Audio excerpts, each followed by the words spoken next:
Hello and welcome back to another video, and the big question and topic for today's video is can GoPros take decent photographs? Now, we've probably all seen the promo photography that they always do with them, and it's always in certain specific lighting conditions to work with the camera, but here in the UK we don't really have that weather all the time. And to be fair, today is optimal GoPro conditions. It's blue skies, it's really good.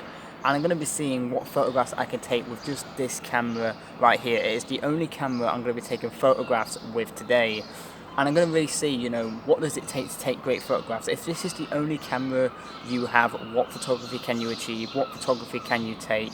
And we're heading to the city of Hull because I don't think you all wanted to see me walk around Scarborough once again. I thought Hull would be a good change. It's a good city, it's another coastal place, and it should have a lot of opportunities for photography. The whole station, there's no one here. There's no one here in this whole location. This is the first time I've been on the train as well since February.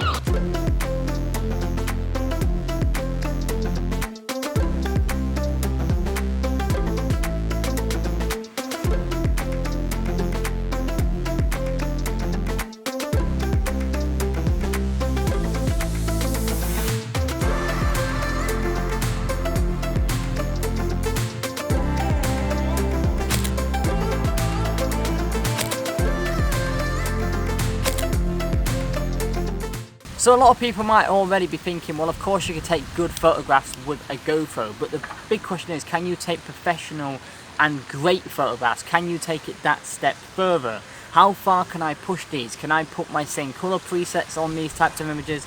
Can I take them to places that I would with my mirrorless and DSLR cameras, or am I limited by the tools that I have in my hand? And for some people, this might be the only camera they have available. They might have decided, I need an action camera more than I need a stills camera, but can this still provide the stills that a DSLR and mirrorless would? Well, there are some restrictions, there are some limitations that we'll discuss further in the video, but so far from some of the results I have been able to achieve and some of the photographs I've been able to take, I am quite impressed by some of the photographs and hoping that in post I can bring them out a lot more.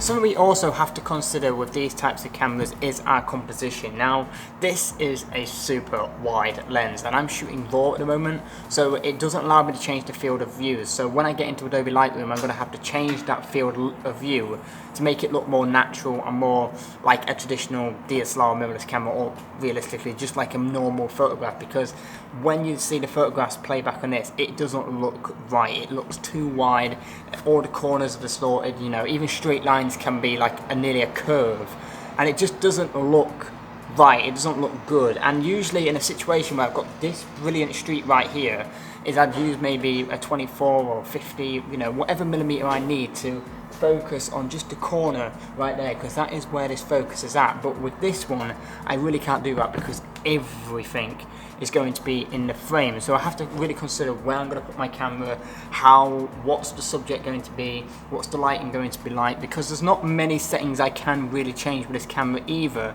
At the moment, the only settings I can really change are the shutter speed and ISO, and ISO in these lighting conditions I'm keeping really low. So composition with these types of cameras is really key. Finding that subject is important to getting great shots.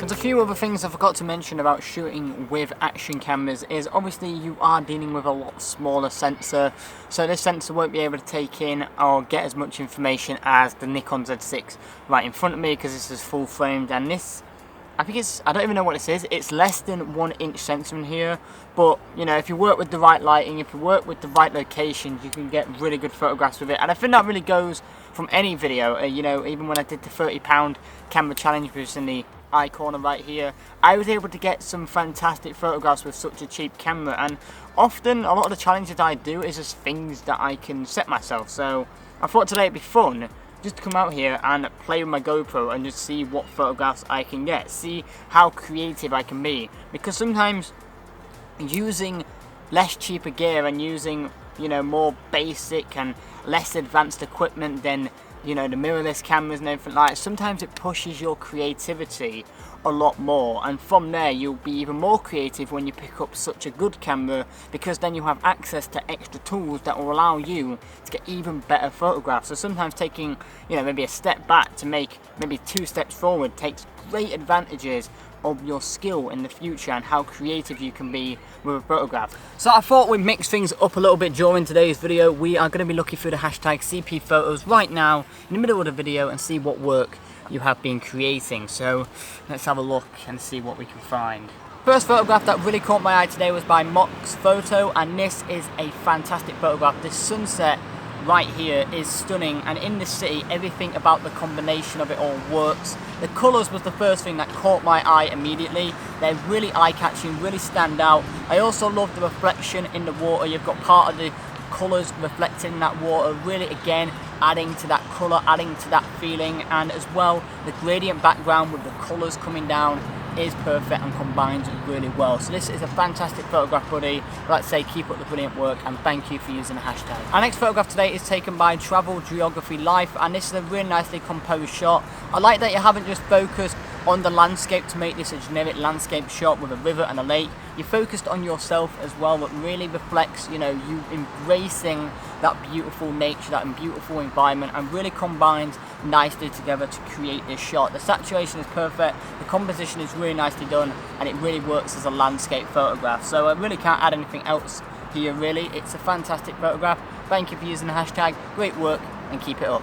So there is a second reason why I'm in Hull today, and that was to do my driving theory test, and I can confidently say I absolutely smashed it.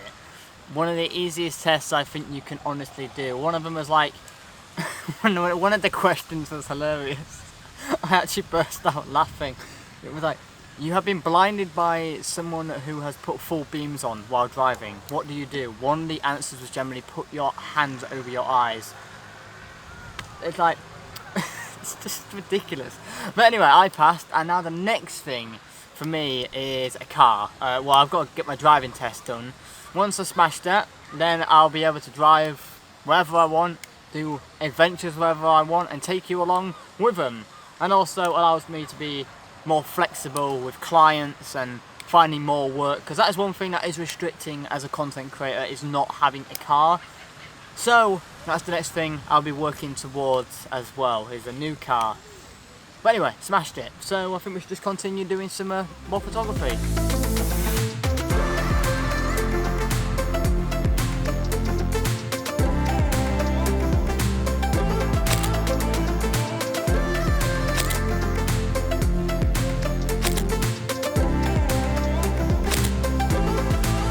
Something I'm focusing a lot more on with the GoPro as well is trying to put it in positions that I wouldn't really put my DSLR or my mirrorless camera, because it is quite small and goes places that my other cameras sometimes can't. So I'm kind of using that to my advantage, but at the same time I can't really do any street or portraiture photography in the streets because, well, one, social distancing, and two, having a little GoPro slapped in your face will be really weird and really annoying, and people would probably kick my ass for doing anything like that. But it has been really interesting so far what results we have been able to get. So sometimes you have to work with the quirks of a camera, you have to use it to your advantage. So if you feel like you're at a disadvantage with the camera, you can use the other features it has to your advantage.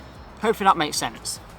This is really interesting as well now for the GoPro, because earlier we had blue skies, which was like optimal conditions for a GoPro, you could say. Is like they do a lot better with as much light feed in the centre as possible. We've now got grey skies, so it'll be really interesting to see what different photographs we can get and how the camera will handle it.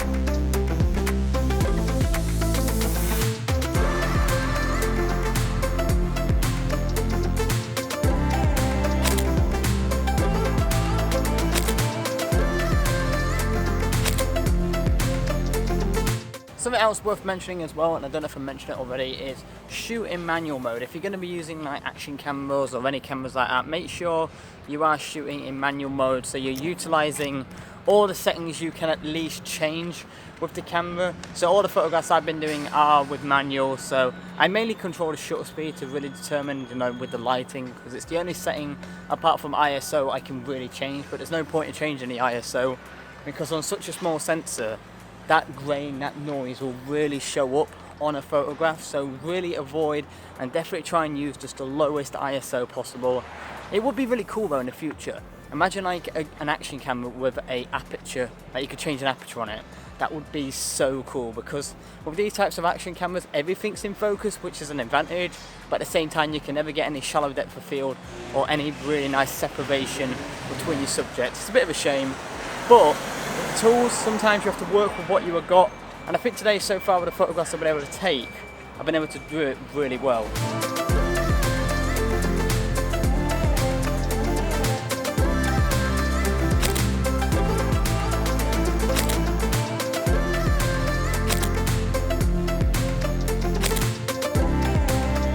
So I was going to start doing a low light test in that building right there. I took a few photographs, but then someone came up to me and she was like, do you have permission to film in here? And I was just like, no, I'm just taking photographs with this little camera right here. Is that a big problem? She went, oh, you'll need to speak to management. And first thing, staff need to remember sometimes social distance. She just walked right in front of me and I was just like, whoa, can you take a step back please? And I said to her, no, it's fine, I understand. It's not her problem, it's not her fault. She's just got to abide by the rules of management. I think management sometimes are just oversensitive when people are taking photographs. I'm literally taking photographs of stairs.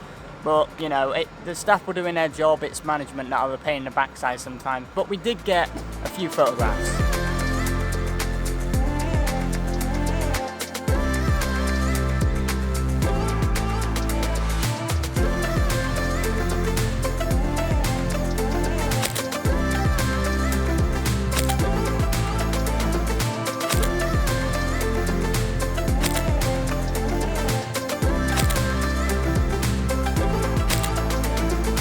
I think that will conclude today's video, and I really have enjoyed pushing myself and seeing what I can do with the GoPro. I felt a lot more confident coming into this challenge than with the £30 challenge, because I know what to expect with GoPros. I've been using that system for years, so I kind of know how to use that camera to my advantage, how to make the most of its little quirks, such as that wide lens, how to compose a shot correctly, how to bring it out in post. And I think every shot I got today really shows that, and I'm really happy with what I was able to do with that camera. And it kind of shows if you only have an action camera to do photography, then you can do it.